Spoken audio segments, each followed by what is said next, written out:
Y'all get ready? Yes, you get ready. We are gathered here today to sip some tea, honey. So make sure you guys have your teacups ready because this tea is what? Piping hot. Hey you guys, I hope you guys are doing good today. So I wanted to come on here and give you guys some voiceovers. So like the old saying goes, when it rains, it pours. So if you guys don't know, Tekashi is definitely in over his head, even more so than the last time I did a video. So if you guys remember, a few weeks ago, he was out there in LA. He had all these big burly black men around him. They were his security team. And so what they're saying now is that Tekashi 6ix9ine owes them over $100,000. They're looking to be paid. They're saying that the security firm, they included armed guards who provided around-the-clock protection for him, 3 bulletproof SUVs, and the total came up to $97,165. Now that he's locked up, they're still looking to be paid. His booking agency is also demanding over $800K. They're saying that this is what Tekashi 6ix9ine owes them for not performing and not doing his duties. And then if you guys don't know, he also managed to get 2 strippers knocked up, and both of them are looking for child support, even though neither one of their children are born yet, okay? So he has a lot of debt coming in. But the crazy thing is when you mess with the feds and they get you under the RICO stature and stuff like that, what's going on now is that the feds have basically frozen his entire bank account, so much so that his poor mother might be evicted. He also had an account set up for his mother so that way, you know, she could take money out and do what she needed to do. The feds not only froze Tekashi 6ix9ine's account, but they also froze his mother's account. So this is what's being reported. It's being reported that the feds have really put a smackdown on 6ix9ine with the RICO case. So as we all know, once your account is frozen, there's nothing you can do until the feds release that. So with his accounts being frozen, not only can he not pay his mother's rent, her bills, he can't pay the booking agency, he can't pay the security firm, and most of all, his lawyers may not be getting paid either. So this situation is getting worse, okay? Me personally, I think what he should have done instead of flashing all that money and giving away all types of money, you know, which is nice to give money away and help other people, he should have been smart with it. Instead of sitting here flossing all this money on social media, what he should have done is bought his mother a modest home. You know what I'm saying? He could have bought her a home for like $300,000, $400,000, something decent outside of New York, you know, out in the suburbs or whatever. Paid off, so that way the only thing she'd have to worry about is just paying her utilities and property taxes. But now because he wasn't smart with his money and he didn't pay off a home for her, she's going to be struggling. She's going to have to get up and go back to work and take care of herself because her son is not going to be getting out anytime soon. So if you guys don't know, yesterday he pled not guilty to the charges of racketeering. Right now he's facing 6 charges, and those 6 charges include not only racketeering but carrying a firearm, assault with a deadly weapon, and conspiracy to murder charges, okay? So he pled not guilty. He went to court yesterday. They said he came in there limping. His attorney was saying that the reason why he was limping is because of the leg cuffs being too heavy and, you know, they were interfering with the way he walks, or maybe he was just limping looking for sympathy, but it's been announced that he has not been attacked. So anyways, he went into the courtroom yesterday. His other co-defendants were there, one of them being Shoddy, his former manager that he fired. He was also there as well. So they're basically saying that there's absolutely no love between Tekashi 6ix9ine and his former crew.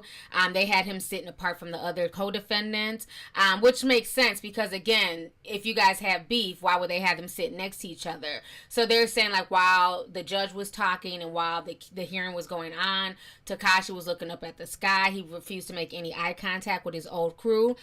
He wouldn't look at them at all. And so now the craziest part is during the hearing, Shoddy basically tells the federal judge in the middle of the hearing, he says, we don't fold, we don't bend, we don't break, it's Treyway. They're saying that when that came out his mouth, Tekashi 6ix9ine just looked crazy. He looked sick to his stomach. His skin got really pale.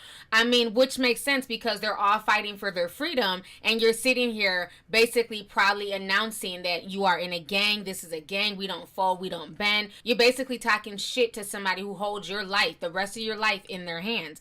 But I think that wasn't really a message for the judge. That was more so a message for Tekashi because a lot of people are saying that Tekashi, now that his back is against the wall, he's going to snitch, he's going to tell, and especially being that he got moved from general population into a more secured facility with neutral people who are not in gangs, which is funny coming from a guy who proclaimed to be a blood and all this other stuff, which people like me who have common sense knew that everything he was saying and doing was just for show. He was not a real blood. He was a fake gangster. I've been called this out. Yeah, LA, man. In the hood with them Billy niggas and them Hoover niggas. You know what I'm saying? You run up and we shooting niggas, we ain't hooping nigga. Thought it was a game, huh? Thought it was a game, huh? And now he's having to admit that in court. So they put him in like a segregated area.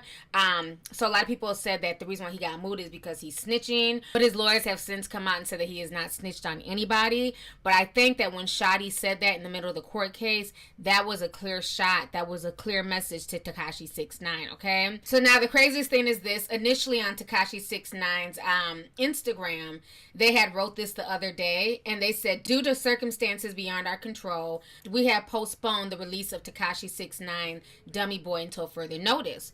Well, after they announced this a few days ago, the new album leaked online. So a lot of people have been listening to this new album. So then today, DJ Academics, he took to social media and basically he announced this to everyone. So DJ Academics took to Instagram and he says, Tekashi 6ix9ine's album Dummy Boy will be officially released in a few hours to all major outlets. This is the decision of Tekashi himself, who, despite being disappointed about its leak and his current situation, wants his fans to enjoy his music. He says he loves and misses the fans. So that's cute. DJ Academics is still talking to his, friend. So that's what he had to say. I know a lot of his fans are really excited about that situation. But now, what's even crazier is this, right? So yesterday, his lawyers came out and they were talking about the situation. And basically, everything looked all good. Tekashi pled not guilty. Even though the trial does not start until September of 2019, they're still denying Tekashi bail. They don't want the $750,000. They don't want anything from him. They want him to stay in jail because I'm assuming they're considering him a flight risk, and plus they know a lot of people want to kill him, so they're not going to let him out. So he's going to have to wait in jail until September, which is insane. As we all know, New York City has one of the heaviest criminal caseloads in the country. So that's why a lot of people, when they end up going to jail, they don't even get a chance to go to trial. They end up pleading out. They end up doing years in jail because their criminal justice system out there is so slow because it's such a heavy load. So basically, this man is going to have to wait in jail until September 2019 before his trial comes up. They're saying that a lot of the co-defendants, they may take it to trial, or a lot of them may just take plea bargains so they don't even have to waste their time going to trial. But Tekashi definitely wants to take it to trial because he is saying that he has nothing to do with these guys. He didn't know them back in 2013. So I want you guys to go ahead and check out what his lawyers had to say. These are his real lawyers. That previous lawyer, like I stated before, that was somebody who basically snuck into the courtroom.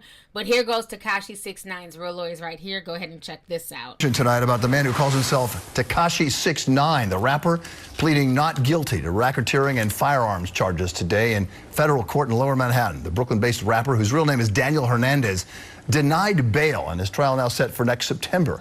Hernandez's popularity has skyrocketed over the past year, but he's found himself constantly in trouble with the law. I'm outside federal court here with the defense team for Daniel Hernandez, better known to many of hip-hop fans around the world as Tekashi 6ix9ine.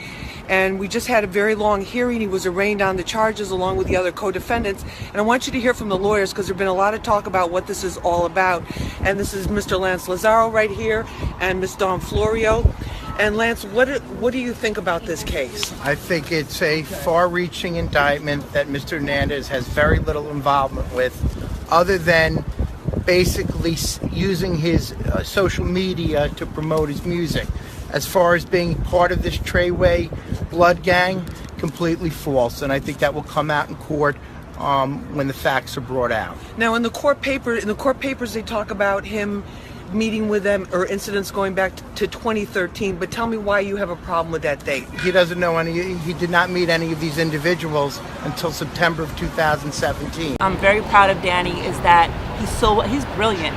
He's a genius, and it's not just because he is so talented and he's turning out hit after hit. It's because he knows how to market, and like he said, all that stuff on Instagram, all that blood association, it's to make money. But what does he do with his money? He gave over $1 million away. Who does that? I don't know any other rap store that's gonna give away their money. And he gives it to people who really need it because he knew where he came from. And what I'm so proud of is that way before this happened, he distanced himself from Treyway. And you know that there's a big scandal that he unfollowed a lot of people and he distanced himself. And he was around good people because he's a good person. And I really believe that this young man has matured so much, not only because of this court process, just because he has transformed into a person who just really loves God and wants to go back to the church, and he also just wants to just live his life. All right, so you guys just saw what his real lawyer team had to say. Now, that was yesterday. But now, as of today, it's being reported that the feds have a snitch, and now it's causing his lawyers to worry. So this is what's being reported. They're saying Tekashi 6ix9ine is still behind bars, hoping to get out on bail, but now he has something else to worry about. The feds are announcing that they have a snitch in the rapper's crew. TMZ broke this story. Tekashi pled not guilty to his federal racketeering case on Monday, and a trial date has been set for September 4th. Things got potentially worse for him when the prosecutors revealed that they were working with a confidential informant who made recordings, presumably of conversations with 6ix9ine. Tekashi's attorney, Lance Lazario, admits that it's a serious development in the case, telling TMZ, anytime there's a confidential informant, there's cause for concern. In court, prosecutors boasted that the recordings could send Tekashi to prison for life. His lawyer's trying to be optimistic, though, saying, I'm confident that any recorded conversations with Tekashi will prove that he was never a part of the enterprise and support the conclusion that he is innocent. So that is what the lawyer is having to say. So again, it's always somebody in your crew. It'd be the ones that you be the closest with, the ones that you think are, really genuine, and your friends who be low-key recording and doing all types of, fuck shit. So right now, that's what Tekashi's going through. So they have somebody in the crew who's basically snitching to the feds and busting him out. But on top of that, what they're also doing is that they're going to go through his social media. And as we all know, Tekashi 6ix9ine used to post a lot of fuck shit on his social media, him with guns, him threatening people. He's done a lot of shit himself to also get himself in a lot of hot water. So this is why I tell y'all have to be very, very mindful what you post on social media. You cannot say that that's your social media persona and then you're this person. They're not trying to hear that when it comes to a criminal case. What you put out there for public consumption can come back to bite you in the ass, okay? Now, according to Complex, they're saying that the prosecutors were also letting it be known, not only do they have a social media search warrant for 6ix9ine, but they also had one for Shotti's Instagram accounts as well, and Shotti's Snapchat as well. In addition to all of that, they also have iCloud accounts for most of the defendants and others, plus email accounts, phone records. They have a plethora of information. The government is even saying that the information they have on this crew is so voluminous that they haven't had a chance to go through all of the evidence yet. So they definitely have a pile stacked against them, okay? So now I think the most disturbing thing of all of this is what Charlamagne the God said today on The Breakfast Club. Charlamagne the God basically said that if Tekashi 6ix9ine gets out, he wants to suck his dick. I mean, this dude has been suspect for a long time, but if this audio don't make you give Charlamagne the God the side eye, I don't know what will. Go ahead and check this out. Kids, don't do it. Listen, it's kids out there that still think XXX is still alive. Don't do it. Okay? Not worth it. If Tekashi 6ix9ine, if Tekashi 6ix9ine beats this case, I'll suck his dick. You don't have to ask me. Shit. Oh my God. This is creepy. Oh my God. Miko, all jokes aside, would you suck his dick? For what? All right, so you guys just heard what Charlamagne had to say. Like I said, this man is just so immature. Everything about him just screams attention whore and just screams that he plays for the other team. But then as soon as people accuse him of that, he gets offended and he claims it's just a joke. But who jokes like that? Even if he was to get off, what grown straight man who's a father and who has a baby on the way, even talks about sucking another grown man's peen? It's like, what the hell is wrong with this dude? That's why I can't take Charlamagne the God seriously. Everything about him is just suspect as hell. I doubt Tekashi will get off, but even if he gets off, does that warrant sucking his dick? Hell, I'm a grown-ass female, and I'm not even interested in doing that shit. So what the hell is wrong with Charlamagne? Anyways, y'all, let's go ahead and get the discussion popping. Go ahead and leave a comment. Let me know your thoughts on this entire crazy situation, honey. Once again, concerning Tekashi 6ix9ine and all the drama and fuck shit that this man is literally involved in. Let me know your thoughts. All right. Deuces. Missy! Hey, you guys. It's your girl T, and I hope you really enjoyed that video. If you want to know more about my look of the day, or if you want a way to contact me concerning advertisement and sponsorship deals, definitely feel free to click my description box. There's plenty of information in there. Please stay tuned for the next video. Talk to y'all later.